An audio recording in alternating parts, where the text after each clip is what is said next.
สวัสดีครับพี่น้องครับภารกิจตามหามือกลองเสียงอีสานอะไรวะเมื่ออยู่ดิอาจารย์เมื่ออยู่ดิมอรถสวนมากหันเมื่ออยู่ดิที่ไปข้างหน้าเห็นไหมอาจารย์สวัสดีครับพี่น้องครับบรรยากาศมื้อนี้กับเราฝนตกแท้เนี่ยว่าตกเร็วกว่าตกหนักแง่มันเนาะเขาเจ้าเรียนนี่พุทธเขาเรียนทอดแจ้งได้นี่ดิเขาเรียนทอดแจ้งเด้แต่ว่าคอยว่าพวกเกิน3-4 ทุ่มต้องมีลงมาก็ไปเดี๋ยวมากินเหล่าว้าวเป็นอาหารเนาะมาได้แต่ว่าอันนี้รถยนต์เข้ามาวัดเครื่องนึงอบตเครื่องนึงบ่อะไรกินยังนี่นะครับสวัสดีพี่น้องแฟนเพลงยังเป็นทางการภารกิจตามล่าหามือกลองเสียงอีสานวันอะไรใช่แล้วกันโฆษณานะครับเขาอยู่ไสนี่ตอนนี้เขาอยู่บ้านยังเกาะบ้านน้องยังเกาะบ้านขี้เหล็กนะครับบ้านขี้เหล็กเนื่องจากเขามีภารกิจน้องๆทีมงานอาจารย์นักดนตรีเสียงอีสานมือกลองเบิ้ลเดนโต้ชื่อยังเกาะอาจารย์ยังเกาะอาจารย์ศาสตร์กับอาจารย์ยิงยังเกาะเป็นผู้ใดเด็กเกาะอาจารย์ที่เขาเนี่ยถามเหมือนเนาะเบิ้ลบารถยูวัดกันนะครับพี่น้องครับนำเอาไม้กลองบูด5 บีคู่พี่น้องครับแล้วก็บัดที่นี่ตั้งโปรโมชั่นร้านสตาร์มิวสิกทีมงานสตาร์มิวสิกผมอาจารย์ปริญญามาส่งให้เพิ่นนะครับหรือว่าน้ำเพิ่งเลือเสือเพิ่งปลาครับพี่น้องครับมีอย่างครับกระเบื้องแยกซอยเหลือกันครับพี่น้องนี่วันที่เหล็กเนี่ยระวังรถด้วยจ้ะผิดรอบเนี่ย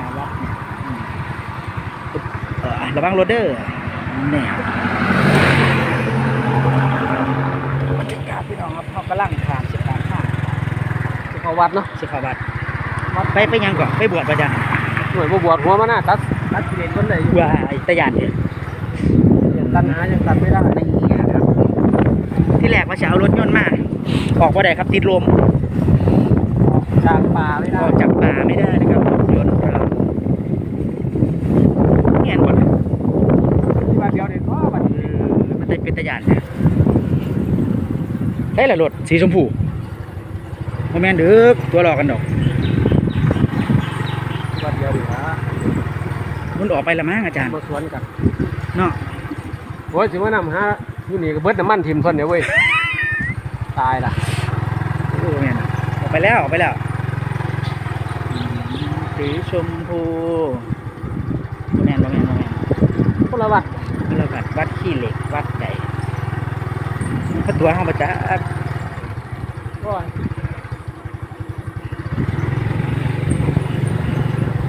มาถือว่าพี่น้องถ้าพี่น้องแฟนเพลงชมบัตรทางภาคอีสานเคยเห็นอยู่วัดวัดกรุงเทพกับวัดบ้านเฮาบ่คือกันเด้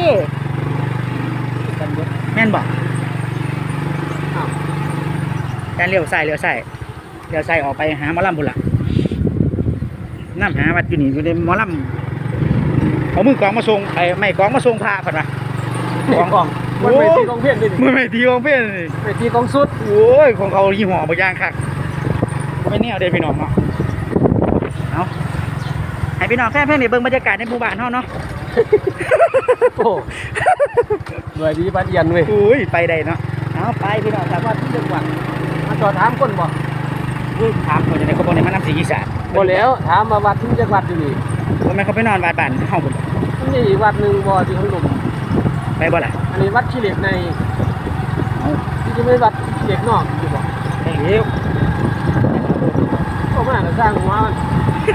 โซ่ไปบ่รับเอาง่ายกันละมันเฮ้ยคนแม่นอันดาวเนี่ยไปได้โทรมามีเมียแล้วครับโอ้ยเบื่อ8 คนเป็นตะยานเนี่ยมีเมียแล้วว่าฉันว่า มันผู้เขาอยากก๊อปปี้ให้จังได๋คั่นเขาว่ามีเมียแล้ว กระโบพิษ บ่ผิดแม่นบ่ ไปยังรับ ถือว่าเป็นหารายได้เสริมเนาะ สมโตได้อผสมอันเทียมเลย ผสมเทียมบ่สม สมโต บ่แม่นแล้ว บ่ได้ถามนี่ดิวัดขี้เหล็กเนาะ เออ นี่ดิวัดขี้เหล็กเนาะ อ้วนเพิ่นบ่มักนอกเพิ่นมักใน นั่นดิรถเขาจอดเต็มเลยโอ้ยหน้าบาด ไปอาจารย์บ่แม่นรถผมดอกไปโลด หนึ่งเต็มเลย ไปโลดบ่แม่นรถผมดอกไปโลด เรียนไปยังวัดไกลนี่วัดมันอยู่ใกล้ๆนี่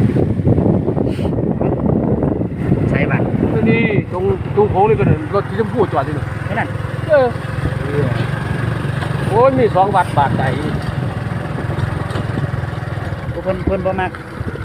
อันนี้เพิ่นบ่มักนอกเพิ่นมักในเพิ่นเลยไปในนี่แหละค แต่ รับ ว่าตอนเอาหมอบเพิ่นถ่ายรูปเพิ่นนั่นนี่เลย นะ ถ่ายรูปให้หัวหน้าเขานั่นเลย ทางจังได้เฮ็ดคลิปอยู่ นั่นแหละวัดขี้เหล็กเนาะ ไปที่ล่ะย่างกระเทยซะบ่นั่น รับโทรศัพท์ก่อน แต่อย่าง รับโทรศัพท์ มือกลองอันขอถามนะครับอันมือกลองเพิ่นอยู่ไสครับนักอาจารย์นักดนตรีมันอยู่คันใดครับคันเพิ่นว่ารถบัสสีชมพูนะครับอ๋อครับเพิ่นสั่งครับเพิ่นสั่งครับ เข้ามาสิแตกยังล่ะ เอาเนี่ยเมียเจ้าของไหมเดี๋ยวคนไอ้เดี๋ยวครับไม้ท่องไหมปากกินใส่มึงได้ยังกระดอกกระเดี่ยแล้วด้วยครับสวัสดีครับโอ้ไปเอาไม้กองมาส่งเขา เอาเราไปอันนั้นดิ บ่ เมียเรามา บ่ผู้ใดสิจ่ายเงินบ่นี่ เลี้ยงเจ้าด้วยใจไป มาพอไอ้ไส้ครับครูบาอาจารย์ครับ โอ้ อันตัวยูเนฟอยู่หลังน้อยเพิ่นนั่น นี่ ตัวแถมน่ะ อ่ะ เราบ่ท่านอยู่ดิ เฮ็ดจังได๋บัดนี้ สิโทรหาเราเนาะ อาจารย์ลองติดตามอาจารย์เบิ่งมันเพิ่นสิโอนบ่หรือว่าจังได๋โอนเพิ่นก็อยู่นี่แหละเพิ่นบ่ทันไปไสดอก ไปจะไปอยู่ โอ้ ใน เดี๋ยว บ่ได้ไปโดนแล้ว ให้เพิ่นเลย อันเดอ ผู้ใดสิเอาไว้ก็ถ่ายรูปเพิ่นไว้แล้ว อื ก็ ม เดี๋ยวให้เพิ่นโอนจัดการโอนเงินเอาก็ได้ดอก โอเคครับพี่น้องแฟนเพลงครับฮอดหมองฮอดบอนฮอดสถานที่แล้วหมอง พอแล้วครับ เอาไปถ่ายรูปก็ศิลปินได้บ่ ฮอดไอ้ไส้ ไหนท่อง ฮะ ก็ไปถ่ายรูปก็ศิลปินได้บ่ ฮอดไอ้ไส้แล้ว นี่บ่อ้าย แล้วบัดนี้เฮาเอามาส่งฮอดนี่แล้วจักหน่อยเพิ่นก็สิออกไปเวทีเนาะ วิธีบ่ทันแล้ว เวทีบ่ทันแล้วออกไปพุ่นเคยร่วมงานกันอยู่สาวน้อยเพชรบ้านแพงนะกับอาจารย์มือแสก ครับ คิดฮอดคิดเก่าแล้วเหมือนเดิมพี่น้องครับเอาไว้ซ้ำนี้เฮาส่งสินค้าแล้ว คุยธุระปาปังกันก่อนนะครับขอบคุณครับพี่น้องครับ ครับ